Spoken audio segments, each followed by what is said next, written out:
Thanks, Amanda. Yeah, look, first, a big congratulations to Cincinnati. Incredible year. I think there's a lot of guys in that locker room that obviously are close friends. I think the job that Chris Albright's done this year, putting together that roster, I say it all the time, they're a sleeping giant. It's only going to get better and better for them. Pat Noonan, incredible job coaching. Team that is very difficult to play against.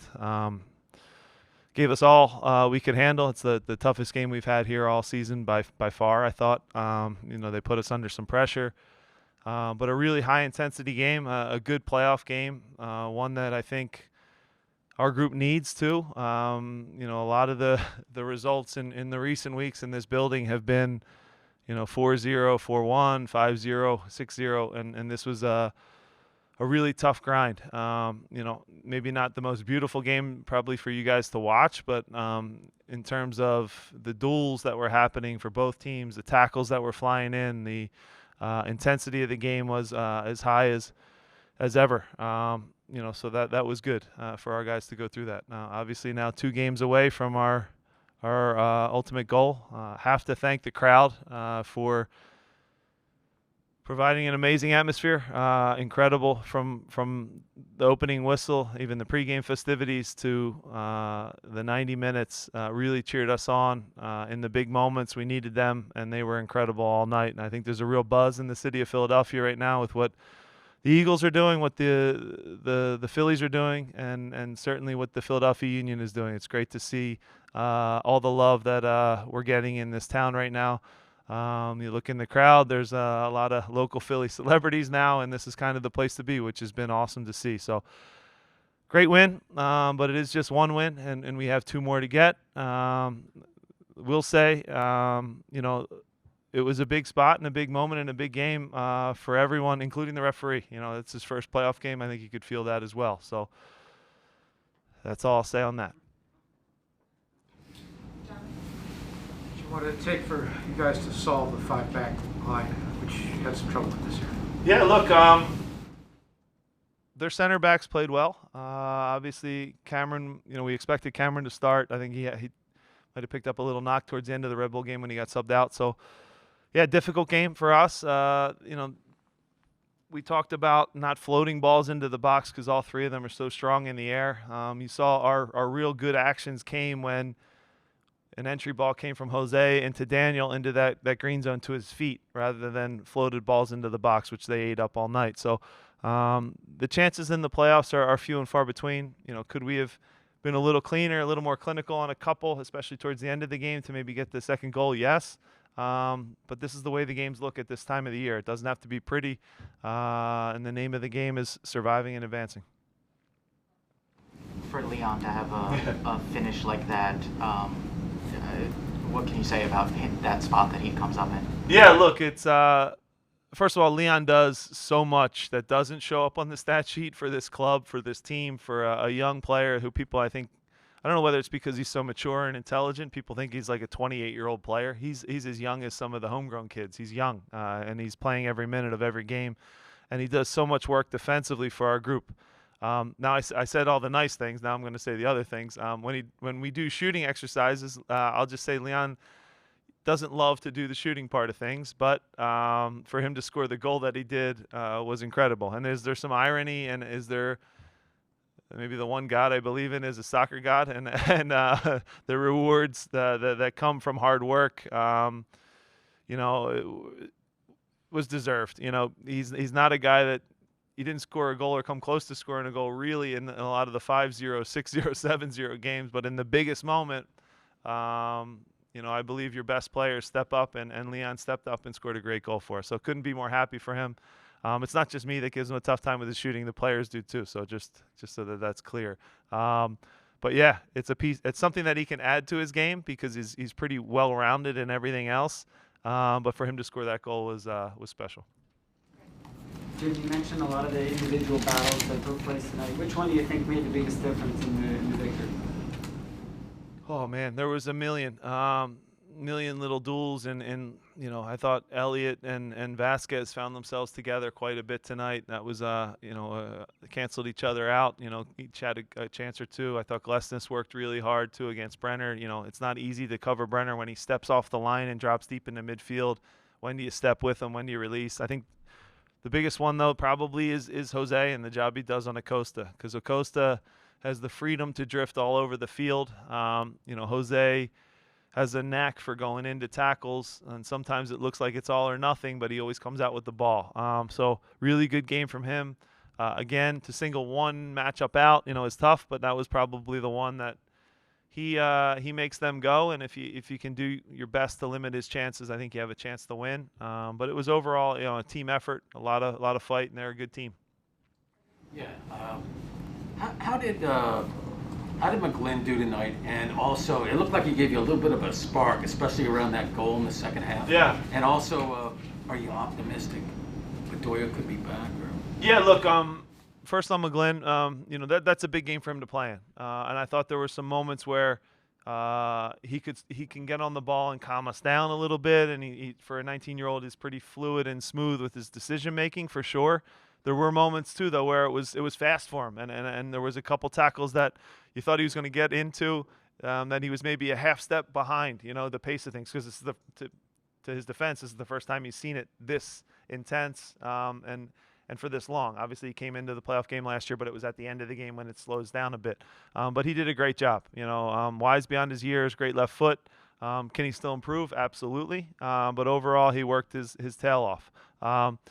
As far as Ali goes, we want him back as soon as possible, obviously. I don't think there's a team in our league that's better without their captain, you know what I mean? So, obviously, Dre stepped up in his absence and gave a great little pregame speech tonight. I thought that was perfect, which, I'll paraphrase, but it revolved around,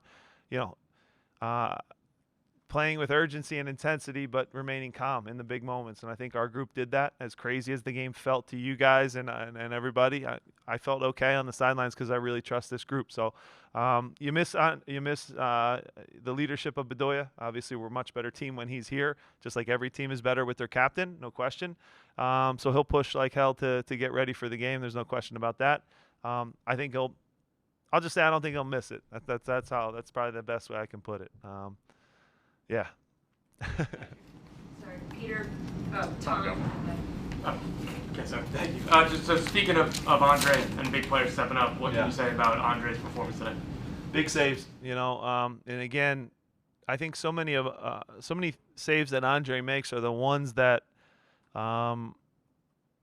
they don't even seem dangerous. You know what I mean? So it's for a team that gets as many balls wide as Cincinnati and puts crosses in. And you just see those arms kind of go up in a pack of 4 or 5 bodies and catch them.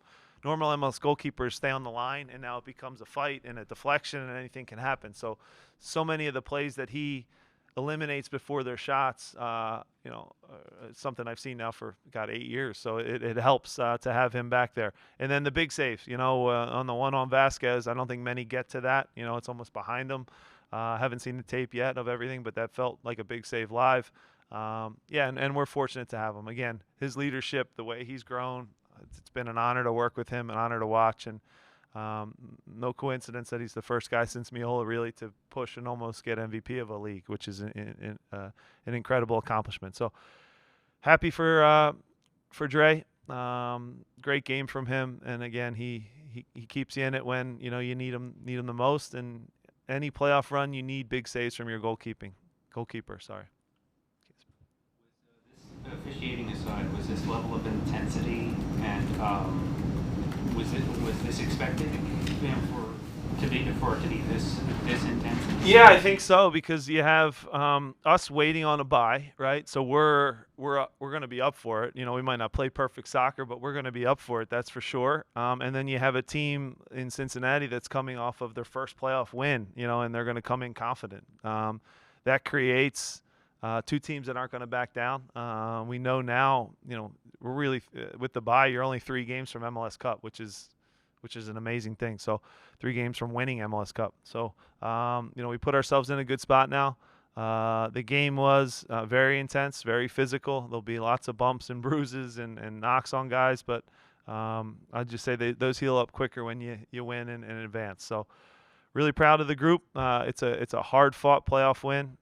Game that could have gone anyway. It could have gone either way, to be honest. But I don't think it's a coincidence that the best defensive team in the league keeps a clean sheet in the playoffs. And I think that the lost art of defending, I'm still a big believer, and that's what wins championships. Hopefully we can get there.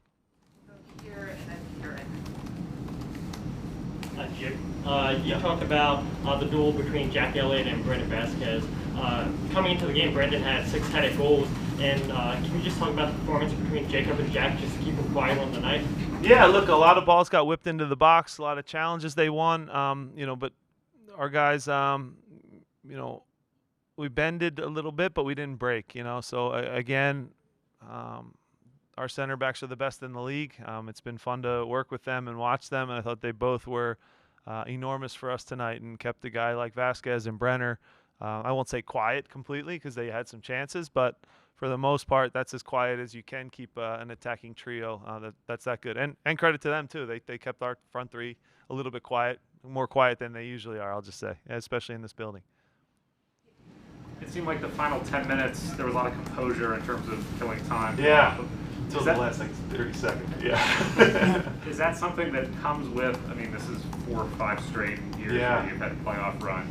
Do you see that building in the team? Yeah, no coach can replicate the playoffs. No coach can replicate it. So you can, talk about it. You can try to prepare them with words. You can try to prepare them in a training session. But until you feel it and you feel the crowd and the intensity and how every mistake gets magnified, you can't prepare them for it. And I thought that we really managed. There was probably like a 6-minute spell where they came at us, and then we took about 6 minutes of just ugly deflections for throw-ins for us, time wasting in a fair but smart way where we kind of put some passes together, made them chase, and then there was about the last minute 30 that was all hell broke loose, and they could have created a chance. So the one thing I'll say about this group, guys, is look, there's tons of talented teams. There's so many good talented teams in our league. The individual quality in our league is at a whole new level, but I believe that this is a team. And that's what I said to them before they went out. We're a true team in that every guy's got to be good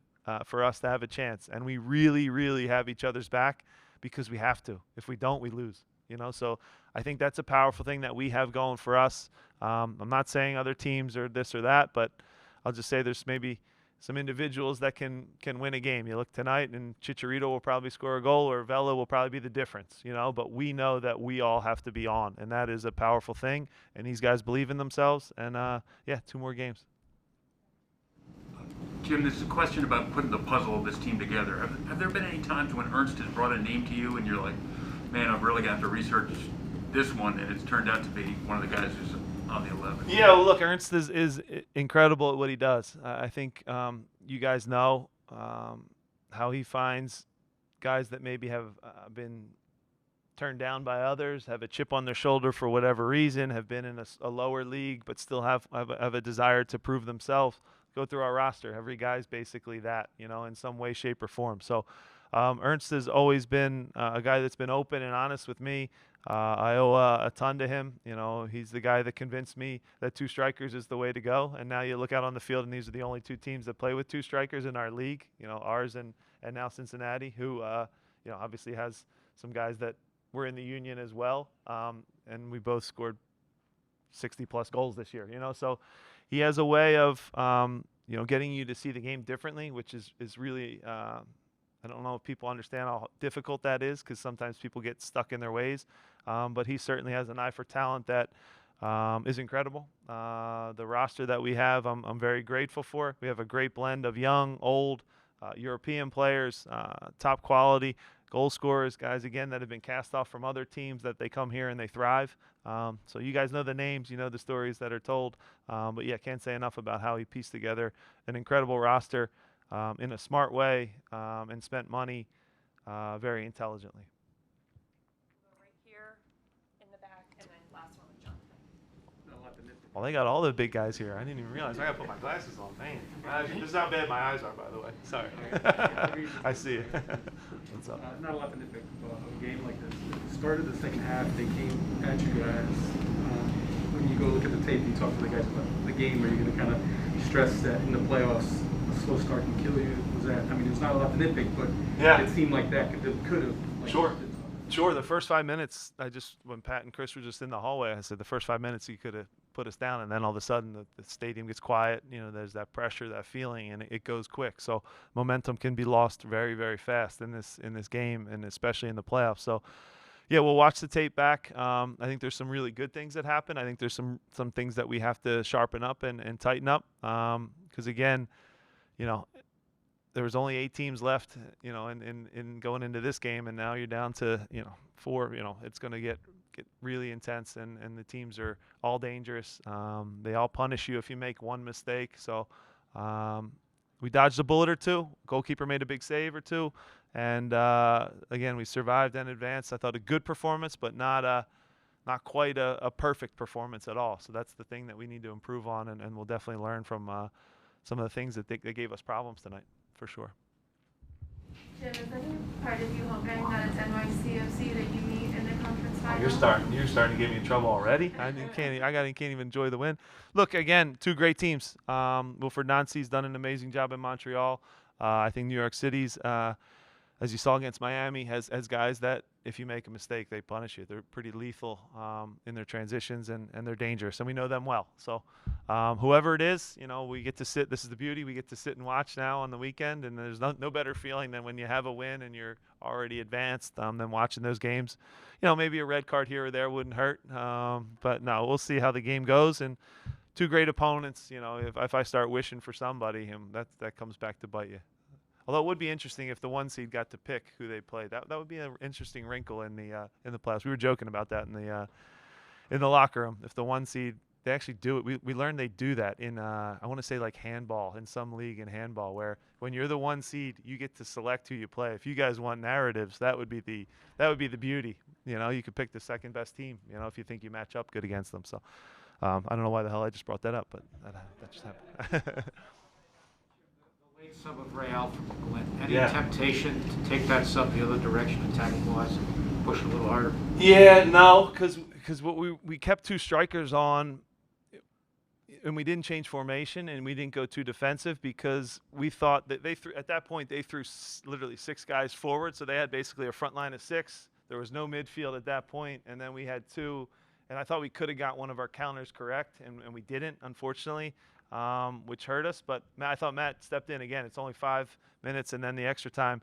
That's not easy, man. That's not easy to come into. A left-footed guy playing on the right side. Game's going a million miles per hour. He made a couple big plays for us, was composed, and was good. But, yeah, to make an offensive sub there I'd have been in big trouble, Jonathan, if they scored. So, yeah, defense first at 1-0 for sure.